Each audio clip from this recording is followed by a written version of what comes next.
this has been quite a week in Baltimore. Just the other night, the Queen of England came to the Orioles baseball game, but many citizens of this racing state thought she probably would rather have been here at Pimlico watching her favorite sport, thoroughbred racing. Well, she didn't make it.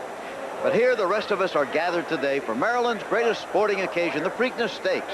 Strike the Gold, the Derby winner, is here. So is the second-place finisher, Best Pal, and the surprising Maine Minister, who is third in Kentucky. Add to that a new flavoring to the stew, a horse named Olympio, who skipped the Derby to prepare for the Preakness. Of course, the spotlight is on Strike the Gold. Only he has the opportunity to become the 12th Triple Crown winner in more than 100 years. He must win today, of course, and also take the Belmont Stakes 3 weeks from today. This race, you know, is named for a horse, Preakness, who won the Dinner Party Stakes on Pimlico's first opening day 121 years ago. And if Strike the Gold wins the Triple Crown, they'll be naming things after him, too.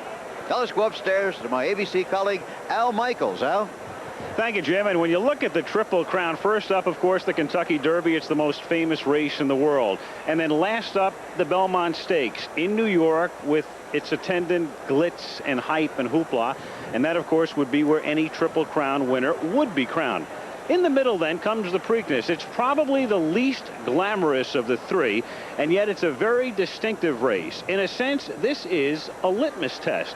This is a validation of the Kentucky Derby winner. Because one thing you can count on in Baltimore during Preakness week are a lot of skeptics who look at the Derby winner and say, well, that was a pretty good race in Louisville, but let's see him do it again 14 days later. That's what Strike the Gold will try to do. Also guaranteed during Preakness week are a lot of proponents of the fresh horse theory. People who say the Kentucky Derby is just so grueling, we're looking for that fresh horse, that rested horse. And those proponents have Olympio, and they have bet him down to 2-1. But before you fall too much in love with the fresh horse theory, keep in mind that the last 7 winners of the Preakness have all run in the Kentucky Derby. Let's take a look right now at some of the particulars of this race. The purse is $665,000 plus, about $430,000 to the winner. The Kentucky Derby's a mile and a quarter. The Belmont's a mile and a half. This race is a mile and 3/16. The track is fast, it's breezy and very mild here in Baltimore. Big crowd gathered, and here's the field. Corporate Report will break from the inside. He is 10-1. Maine Minister third, and Louisville is 15-1. Strike the Gold has a little more money bet on him than Olympio, so he's the favorite right now, despite both being at 2-1. Hansel, the Kentucky Derby favorite, is 9-1. Best Pal is third choice at 5-2. Honor Grays comes in at 18-1. Olympio at 2-1, and the long shot in the field is What'd You Think, in from California at 39-1.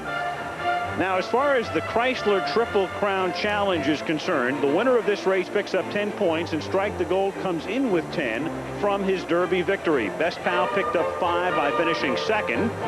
Maine Minister got 3 points for third. Green Alligator picked up a point for fourth, but is ineligible for the bonus because he's not here. You must start and finish all 3 races. The horse with the most points will get $1 million, and of course, if Strike the Gold wins the Triple Crown, it's worth $5 million to his connections. Strike the Gold's trainer, Nick Zito, and he's with Charles C. Canty. Well, Nick Zito always sort of does things his way. First, he shattered the dosage myth by winning the Kentucky Derby with Strike the Gold. Now you've got the Derby winner in the wrong stall here at the Preakness, not the customary Derby winner stall. Why? Well, you know, he likes being next to Senator to be in 36 red. And when I got off the van, I looked at stall 40 was the end stall. So he wouldn't be in between those two, so I put him in 33. I said to the management, I said, could you do me a favor? I'd like him in the middle. He said, well, there's a bunch of straw in there. I said, well, I'd like him in the middle. So they started taking out the straw. They were cooperative, and I didn't want to be wise or anything, but I basically wanted that stall. And it's Larry Bird's number, too, and, you know, I really admire Larry Bird, 33, and I believe in luck. You know, I think we're blessed to have Strike the Gold and lucky, so I'm going by that. And Larry sent us a picture yesterday to Nick Zito and Strike the Gold, and they say he doesn't usually do these things, so I think we did the right thing. A good omen. But now, on to the Preakness. Yes, strategy, catching speed on a speed-favoring racetrack. What will you do? Well, Charles, you know, I've been telling everybody all week, I don't want to take this horse out of his game. And the worst thing you could do, and you know being a horsewoman, is take a horse out of his game. His natural way of running is coming from behind. He's not going to lay that far behind, but that's his natural way of running.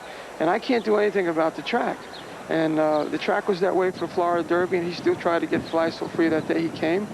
And I think, you know, all good things for this horse, and I think it's going to be the same result anyway. You'll see the strike to goal like he always is. As long as we do right by him, he's been doing right by us. So right, we're not worried about the track.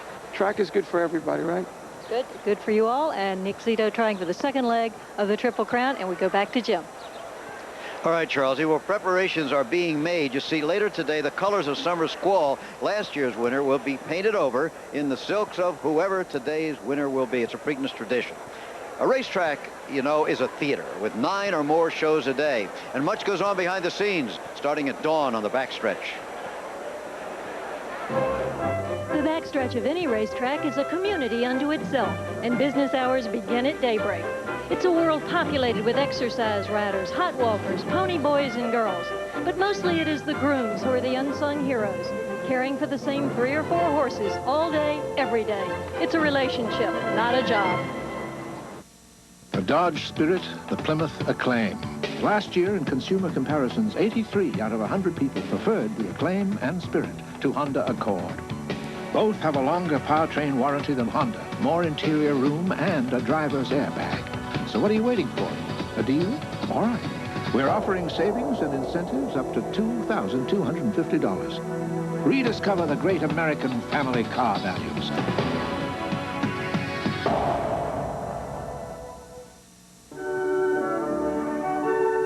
You can't just say you're the best. You have to prove it. You have to perform at the highest level. That's why Century 21 professionals are trained to know their business better, skilled at making everything work together, committed to giving you the highest level of professional service, the standard of performance by which all others will be judged.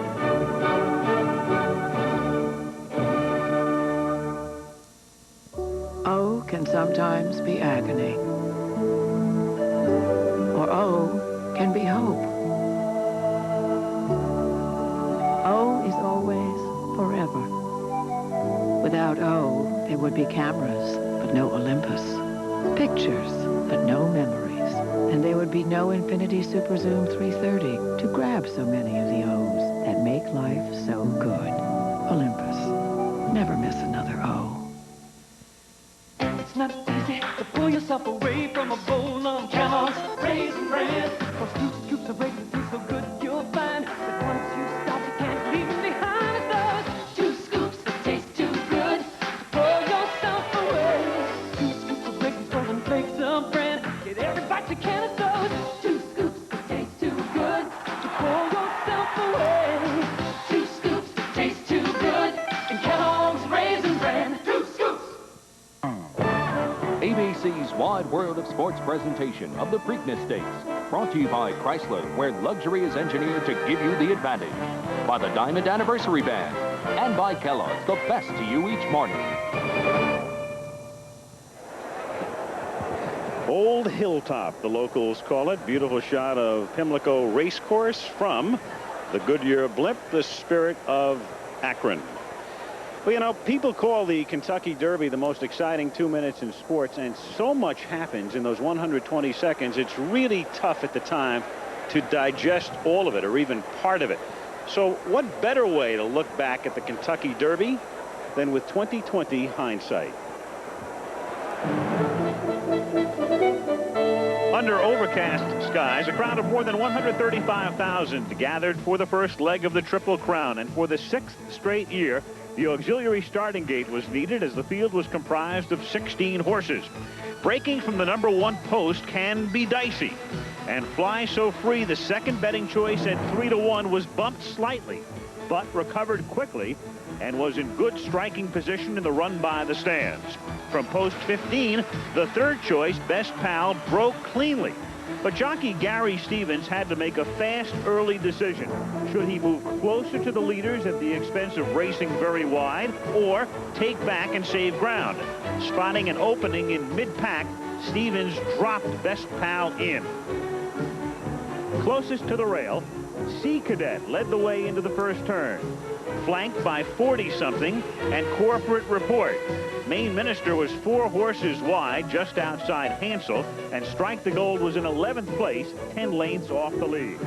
Down the backstretch, Hansel, the 5-2 favorite with Jerry Bailey up, was in a great spot. 3 lengths off the lead as the field began to tighten up. The mid-pack runners and closers were on the move. Strike the Gold was gaining ground, and on the rail, Lost Mountain started to surge but was forced into the rail, ending any bid. Sea Cadet was still the leader with Best Pal looking for room and Main Minister still wide. Several recent derbies have been won with a strong far turn move, and Strike the Gold in the blue cap was rallying boldly while forced 6 wide. Jockey Chris Antley would say later he knew he had it won at this point. Best Pal remained inside, hoping to spot a clear path. In the blue silks, one off the rail, Fly So Free came up empty as Best Pal then surged along the inside. But Strike the Gold had too much momentum. Despite drifting far out, Strike the Gold was never threatened and won by a length and 3/4. And on the subject of drifting, not only does Strike the Gold bear out, but note the way Best Pal drifts out in the last 16th despite being hit right-handed. As we check the finish of the Derby, the top 3, Strike the Gold, Best Pal, and Main Minister, are all in the Preakness today, along with Corporate Report, who wound up 9th, and Hansel, who finished 10th.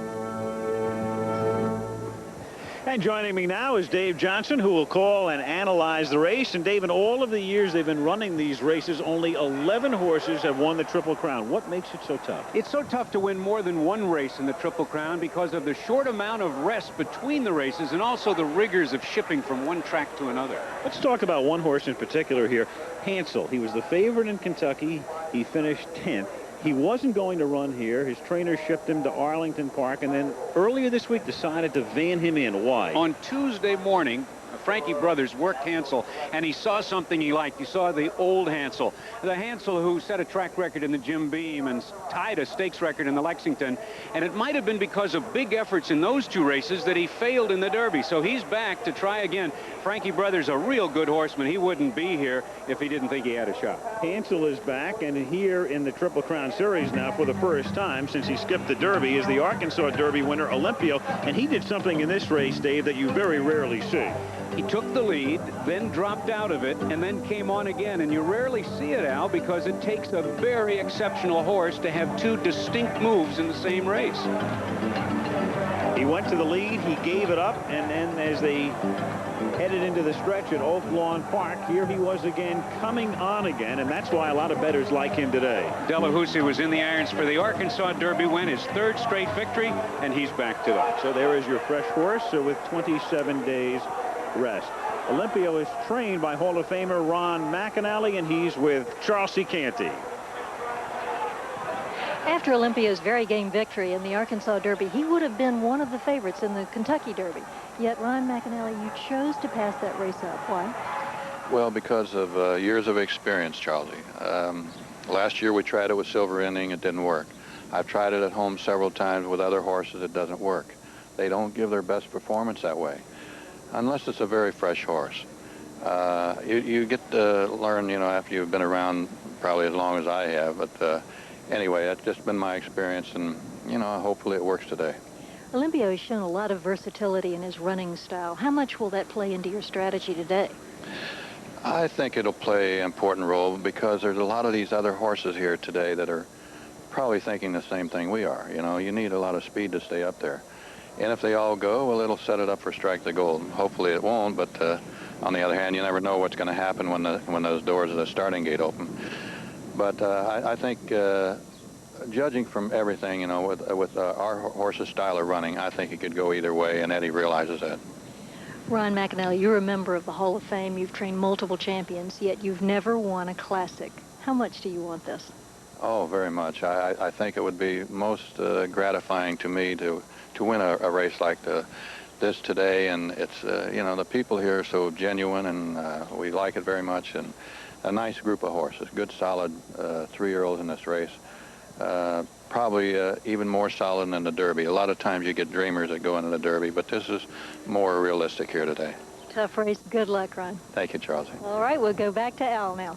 All right, thank you, Charles. And during the course of any given week, we might visit our shoemaker and our dentist, and so, on occasion, do our four-footed friends. No foot, no horse, the saying goes, but a good blacksmith is vital. Racing plates cost the same as a good pair of sneakers, but a horse needs a new pair every month. Several times a year, there's a painless visit from the dentist.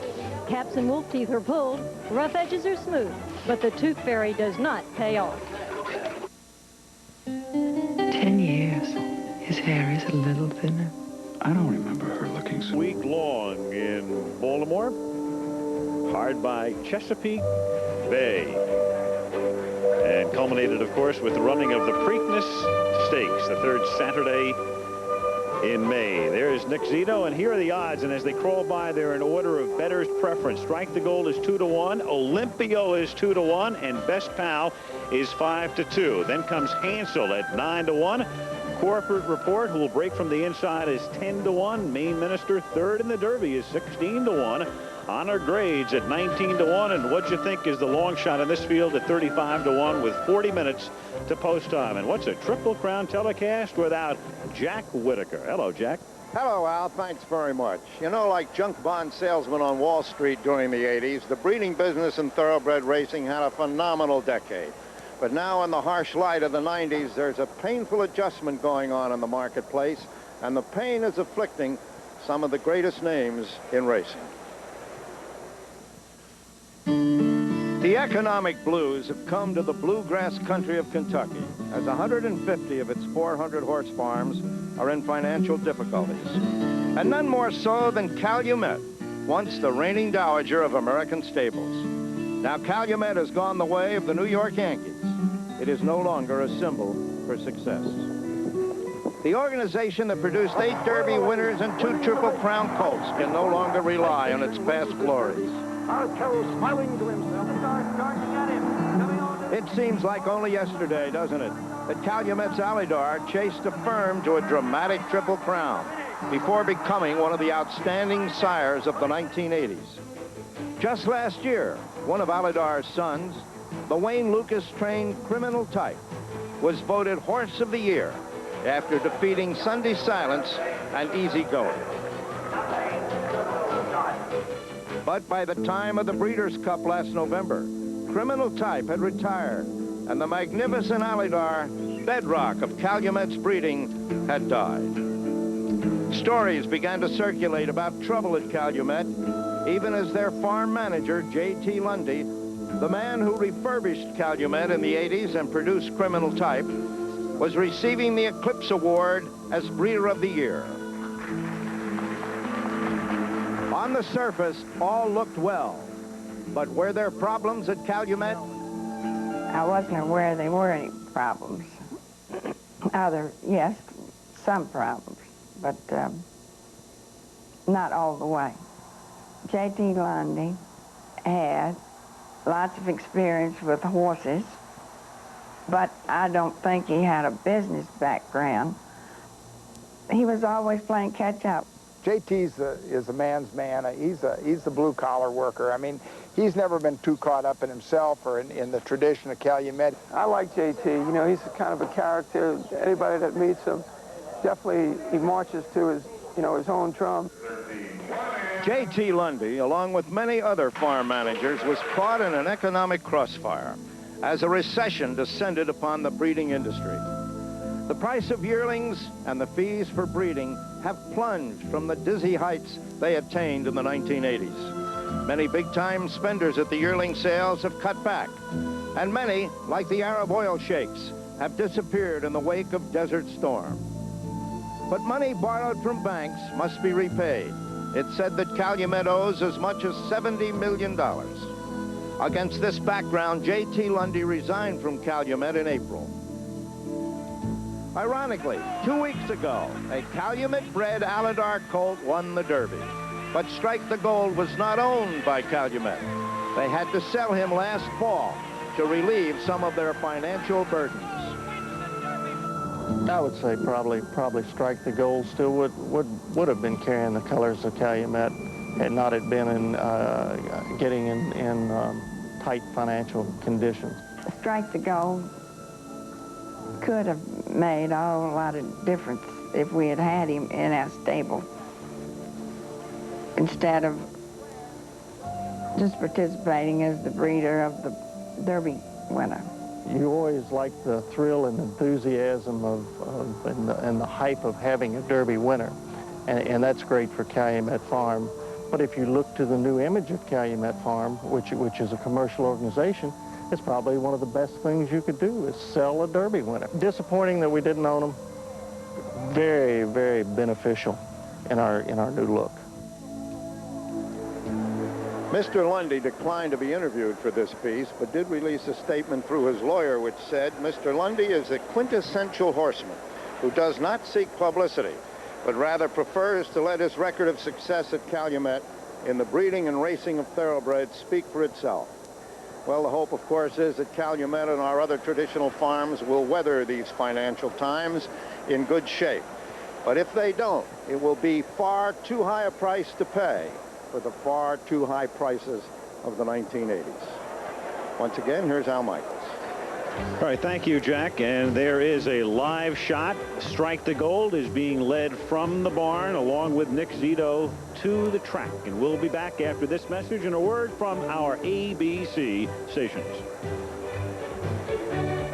Presenting the $9,500. There is the view from the Goodyear blimp Spirit of Akron, piloted today by Dr. Jim Maloney, giving us great shots from overhead against a cloudy sky.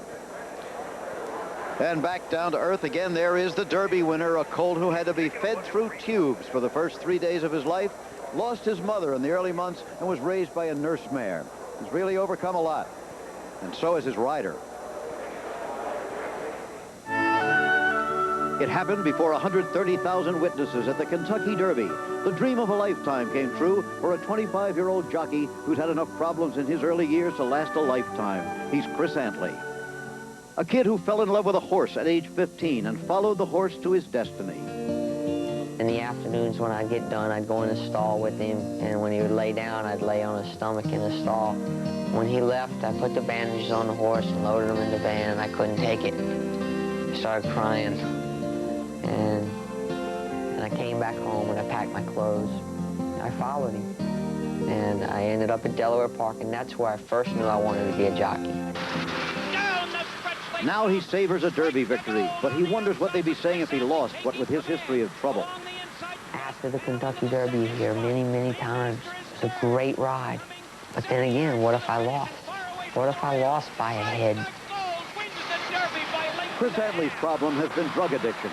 He was twice suspended for cocaine use, even while his career was on the rise. His first agent, Drew Malika, resigned after the second episode. Chris says he's okay now, and he wants to be taken for what he now is.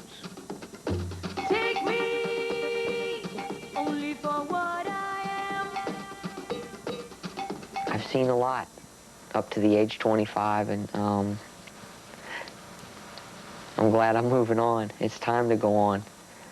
So the age factor really isn't something that I think about. I've heard it a million times that, you know, you're so young to win the Kentucky Derby, but I don't feel young.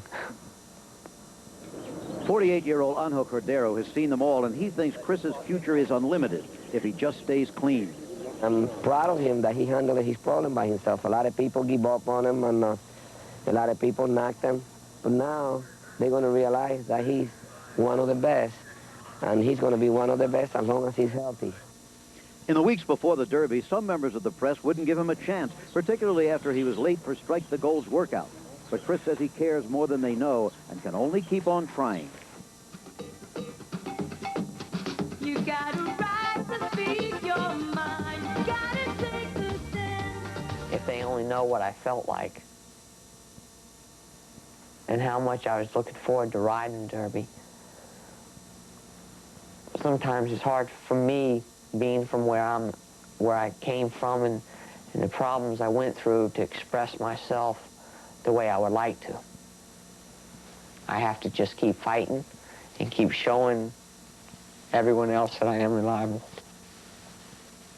And right now, Chris Antley readies himself in the jockey's room to continue his 3 battles. against his opponents on the race course, his opponents in the press, and most of all, that battle against himself. You know, the jockey's room is a lot like the dressing room in the theater, a place for last-minute preparations and butterflies in the stomach.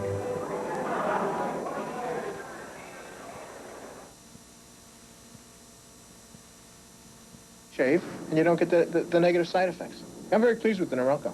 It's close. I don't have any, no stubble, feels like a baby's butt. Now, Norelco's patented lift and cut system has been improved to lift each hair and cut it even closer without the blades touching your skin. The idea of shaving is to get a smooth appearance. Down pin using a practice Native American Indians used to tame wild mustangs called advance and retreat. Refined by California horseman Monty Roberts, it's demonstrated here by Satish Simar. The technique is based totally on establishing a friendly, trusting relationship between man and horse by giving the animal a choice.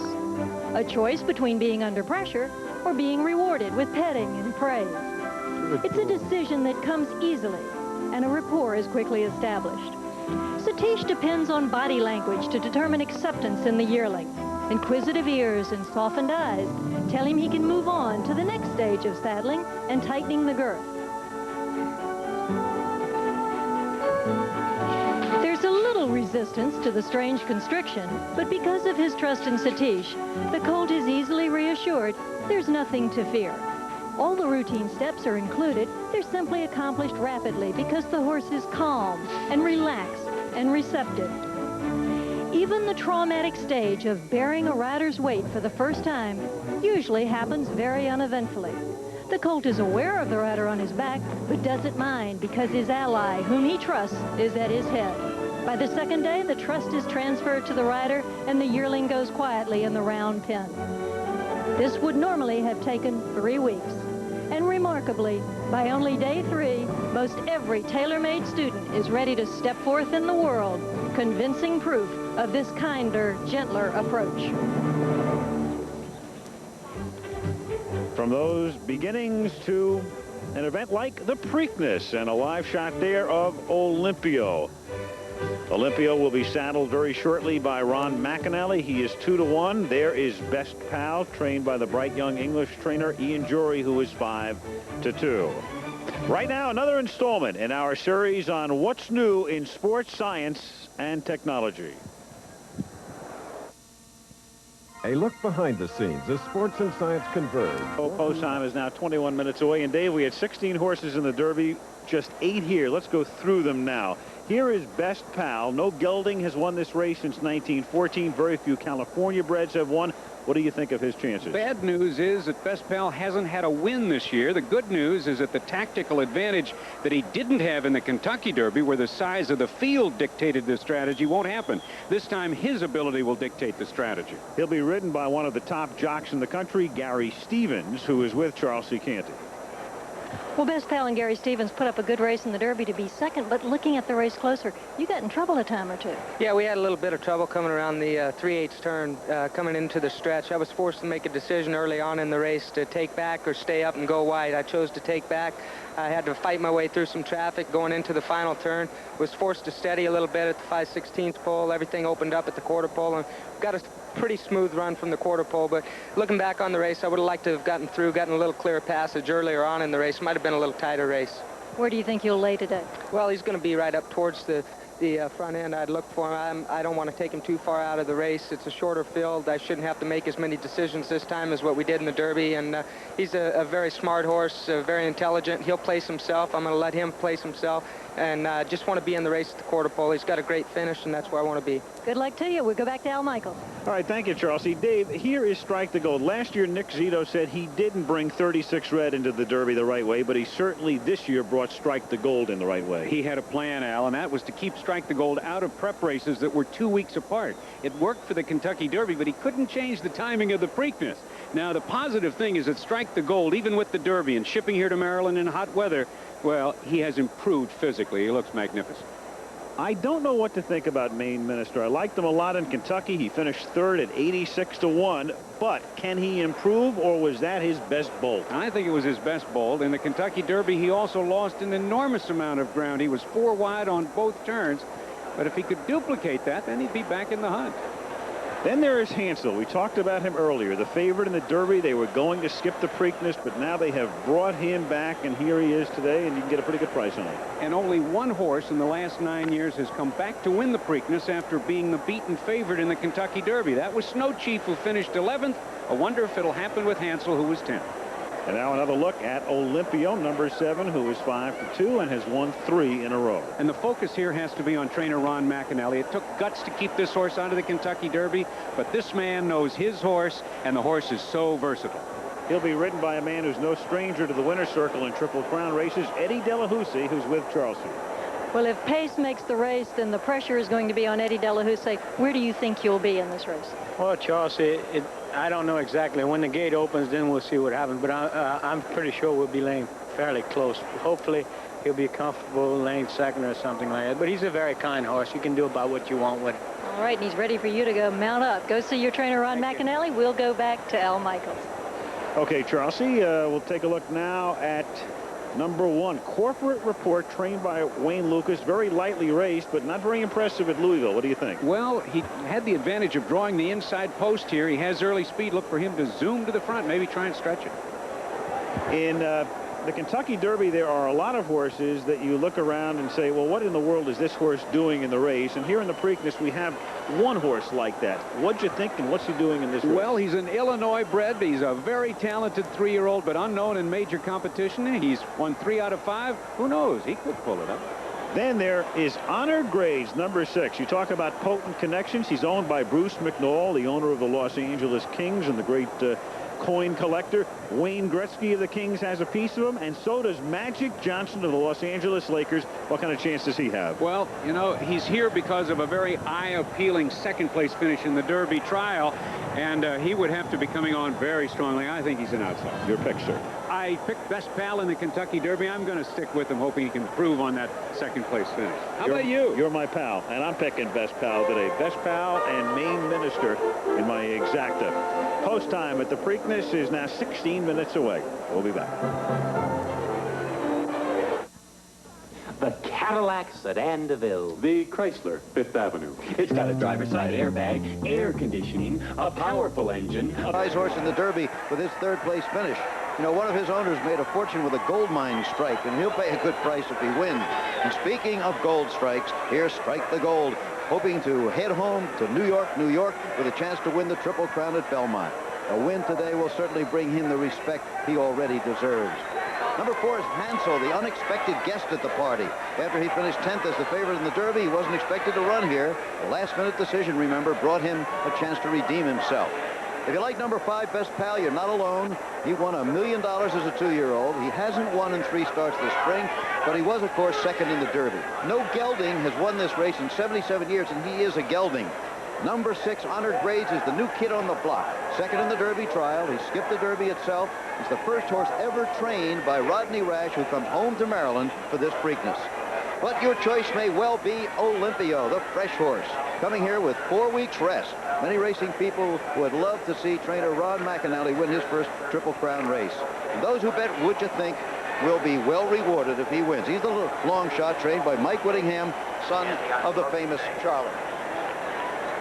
And speaking of Charlie, here is Charlesy, as we have finished with the post-parade of these 8 horses.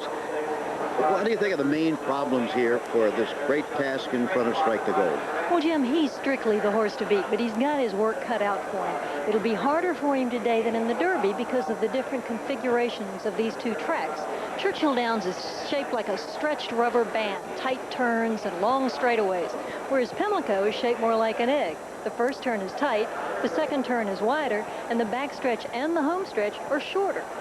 So, without a long straightaway for a stretch runner like Strike the Gold to build up steam, closing ground is more difficult. Remember, last year's Derby winner Unbridled managed to reach contention at the head of the stretch, but the effort was so taxing he couldn't stay with Summer Squall. So to avoid the same situation, Strike the Gold will have to lay a little closer to the pace that Corporate Report will set. When they turn for home, I think Best Pal will be the horse he'll have to catch. So let's be ultimately specific. As we say, whom do you like? If Best Pal's ever going to turn the tables on Strike the Gold, it'll be today. The conditions suit. Afraid I have to stay with Strike the Gold again, but Best Pal is definitely in my exacta. Okay, it's almost time for the post in the 116th running of the Preakness Stakes. We're in Baltimore, and where else would you want to be today? The final duel of the Triple Crown, live June 8th on ABC Sports.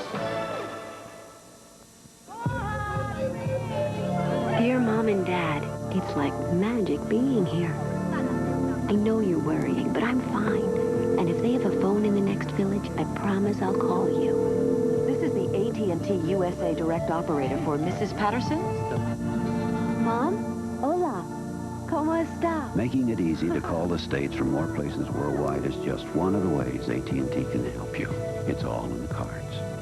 How can we help you? Oh, he looked scarier 25 years ago.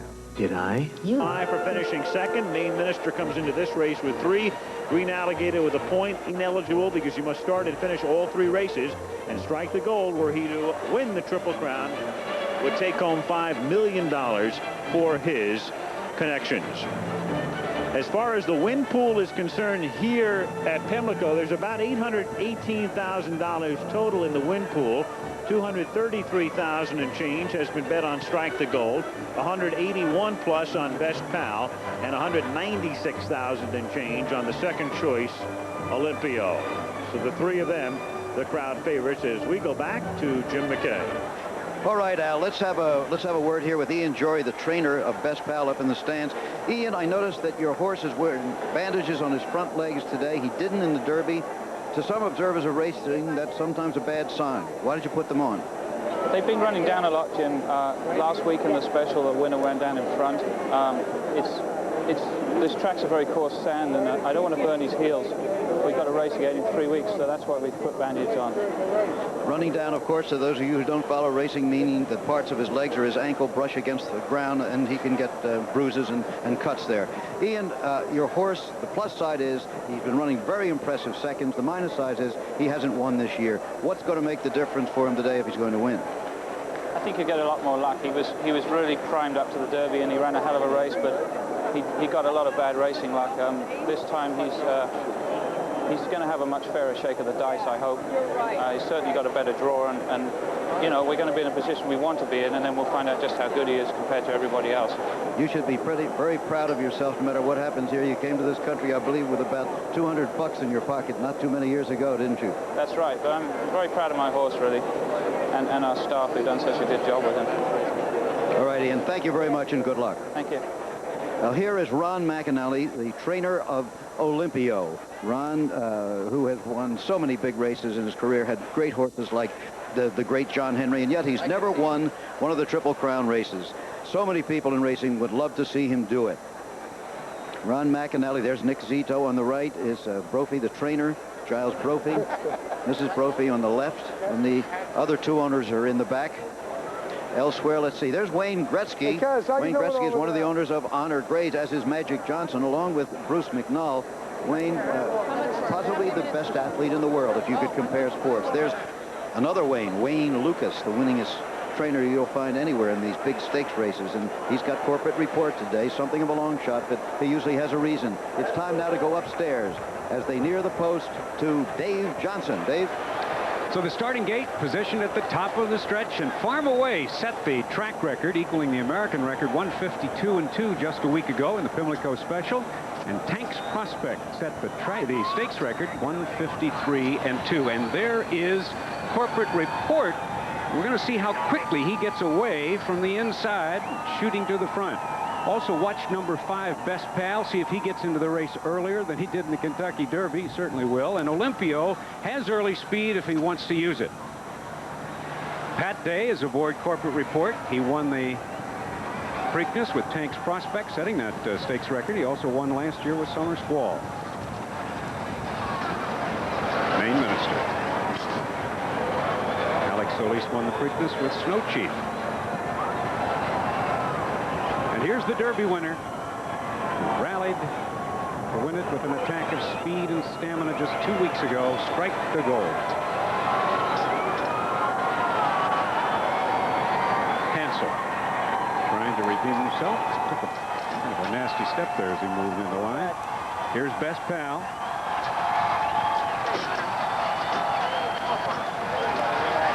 grades. Chris McCarron. Olympio. They're all 3-year-olds. They all carry 126 pounds. And what'd you think? The Illinois bred is the last to load. Track fast. They're all in line. Honor grades acting up just a bit.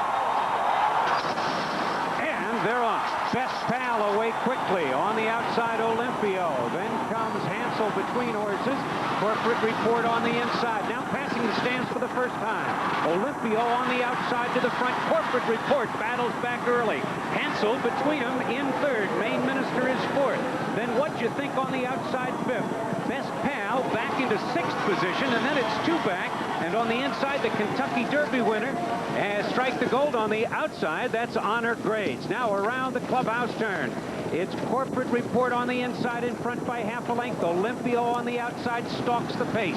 Two back, Hansel right there in third. Main Minister dropping back a bit. What do you think is next? Best Pal gaining along the inside. He's sixth at this point, about 5.5 off the lead and gaining. Then it's three back to the trailers. Strike the Gold on the inside and Honor Grades on the outside. The half in 46-1. Down the backstretch, Corporate Report trying to stretch his speed the mile in 3/16. And now on the outside, Jerry Bailey pulls alongside with Hansel. And the duel on the front end past the half-mile pole has Hansel on the outside and Corporate Report along the rail. Those two match strides. Best Pal puts ahead on the outside into the third spot. Olympio at the rail back to fourth. Strike the Gold is yet to make his run. He's last as they move to the top of the stretch. And Hansel taking command by 2 lengths. Here comes Best Pal roaring up on the outside into the second spot. Corporate Report drops back third. Olympio at the rail is fourth. And down the stretch they come. Hansel in front by 3 lengths. On the outside, Best Pal. Corporate Report toward the rail. Main Minister and Olympio. And as they come to the 16th pole, all alone, it's Hansel showing the way now by 6 lengths. Corporate Report is second. Here's the finish of the Preakness. It's Hansel winning it by 5.5, followed by Corporate Report. Then came Main Minister, Olympio, and finally on the inside, fifth under the wire at the rail, Strike the Gold. And the final time, 1 minute and 54 seconds, tying Canyonero's time. It's the fifth fastest Preakness. And Hansel, beaten in the Kentucky Derby, a doubtful starter as late as this week, comes home 835 miles by van to cover the mile and 3/16 in 1 minute 54 seconds. Well, a moment ago, you saw the owner, Joe Albritton, and the trainer, Frank Brothers. We called him the unexpected guest at the party, and he sure crashed it in proper style. Well, this was the Hansel that was the no-show in the Kentucky Derby. They looked to blame the weather down there, muggy, warm. He didn't run his race, whatever it was. He didn't run his race there, but he did indeed run it today. Now, Strike the Gold was along the rail. He was lagging off the pace, not terribly far behind. He was trying to make a move along the rail. He did get stopped. He did have some trouble, but when he got clear, there wasn't any room. Best Pal. Best Pal was right there in contention. I'm not sure I can find an excuse for him. On a fourth, there's Olympio. And Olympio was going head-and-head for the lead. Showed a lot of speed as we expected. Frankly, he just came up empty. Unofficially, Corporate Report is second. Main Minister again third. Jerry Bailey, congratulations. Beautiful ride and a lonely trip to the finish line. Well, thank you very much, man. It was a lot of fun. This is a horse that I knew the first 2 times I rode him. Was he a different horse today? He must have been. Yeah, you know, I knew him going into the first turn when I had to really tug on him to get him off the pace. He was going to run big. Okay, we'll see you in the winner's circle.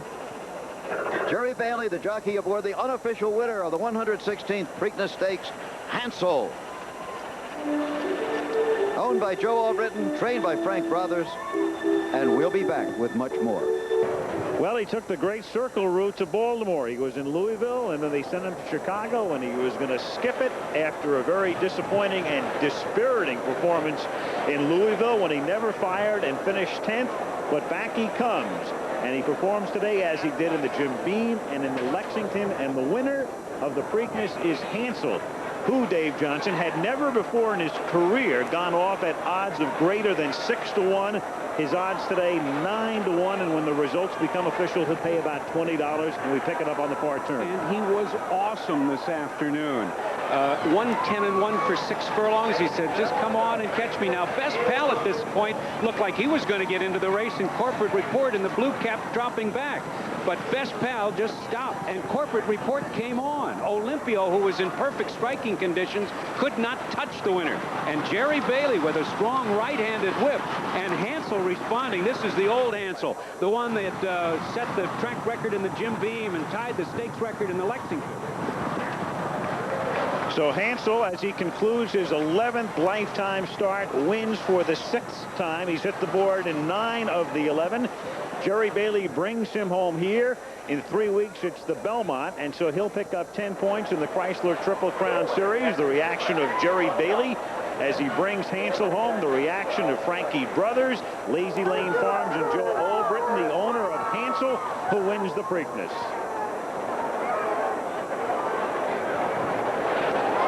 And the Black-Eyed Susans, emblematic of victory in this, the second leg of the Triple Crown, adorning number 4, Hansel. And here are the official results. Hansel pays $20.20 to win, $10.80 to place, and $8 to show.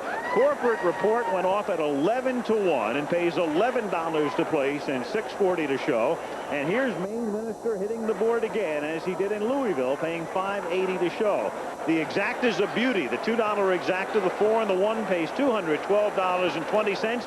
And the 4-1-2 triple pays a whopping $3,310.50. Let's go to Charles C. Well, I have a disappointed team here. Obviously, Nick Zito, the trainer of Strike the Gold, Chris Antley, the rider. First of all, Nick, I'll ask you, you must have been pleased when you saw the fractions and how relatively close Strike the Gold was what? Well, Chris had him in a perfect spot. It just looked like he didn't get the best of trips, you know. Looked like when he wanted to move, he really couldn't. It was, you know, but that's racing. That's the breaks. But I think he'll come back into Belmont. He's a wonderful horse, and that's racing, you know. Chris, when we broke, it didn't appear you got the best of start, and then you didn't have the best of luck down the back. Well, he was sucking back. He was sucking back right at the start, and he got off just a touch slow, but that didn't really seem to bother him a bit because he was right on their, you know, right on their flanks going into the first turn, and I rode him and tried to get some position. I had one horse outside of me the whole way that stayed with me, and I really couldn't shake loose of that horse, and I was pretty much pinned down on the fence the whole way, and he didn't really like that. And when we got to the turn, I got pinned even tighter and tighter, and I didn't have a whole lot of running room anyways. He didn't get a fair chance anywhere. And you said to me a minute ago you thought he might be the horse to win the Belmont. He'll win the Belmont. You heard it here. Nick, we're going to the Belmont, I take it. Oh, yeah. He's a good kid. He knows what he's talking about. Don't worry. A lot of disappointment here, but right now we'll go back to Alan Dave. Okay, Charles, we have what he was talking about, what Chris Antley said in regard to getting pinned toward the rail. But here he was in position, ready to attempt to make a run at the leaders down the backstretch, and he gets into some tight quarters here inside the 6-horse Honor Grades,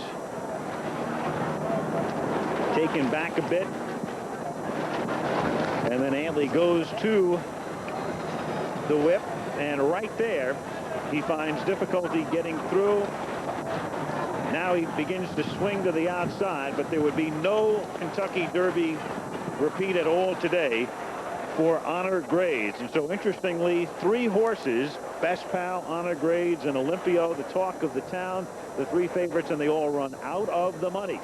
Here is the order of finish now. Hansel wins it by 7 lengths over Corporate Report. Maine Minister 10 back. Olympio just back of Maine Minister finishes 4th. Then came Best Pal, Strike the Gold, What'd You Think, and Honor Grades. The official order of finish for the Preakness. We'll be back in a moment with the presentation, and we'll return after this message and a word from... Word with Gary Stevens. After he dismounted from Best Pal, he was unable to stay for an interview, but he did tell me that he was lying in perfect position, that when he called upon Best Pal to make his run, there simply wasn't anything there. Gary felt he really didn't have an excuse that he could recognize. Jim? All right, Charlesy, thank you very much. I'm here with Joe DeFrancis, the president of the Maryland Jockey Club, which, by the way, is the oldest sporting organization in America. Succeeded his father here. Another great Preakness day, Joe, and congratulations to you. Oh, thank you, Jim. It was a spectacular day. You know, we Marylanders are blessed with many treasures, but I think probably the three best are the Chesapeake Bay, the Preakness, and our great governor. At this time, it gives me great pleasure and with tremendous pride to introduce to you for the presentation of the Woodlawn Vase the man who literally single-handedly rebuilt the city of Baltimore and is leading our state and is the best governor in the entire United States, the Honorable William Donald Schaefer. Well, why do you think he didn't say anything nice about you? I don't know. He's my friend, as you obviously can tell. But I want to thank you. What a great goodwill ambassador you are for sport. Thank you. But you, Joe, I want to just thank you for what you've done in making the running of the 116th Preakness a tremendous success.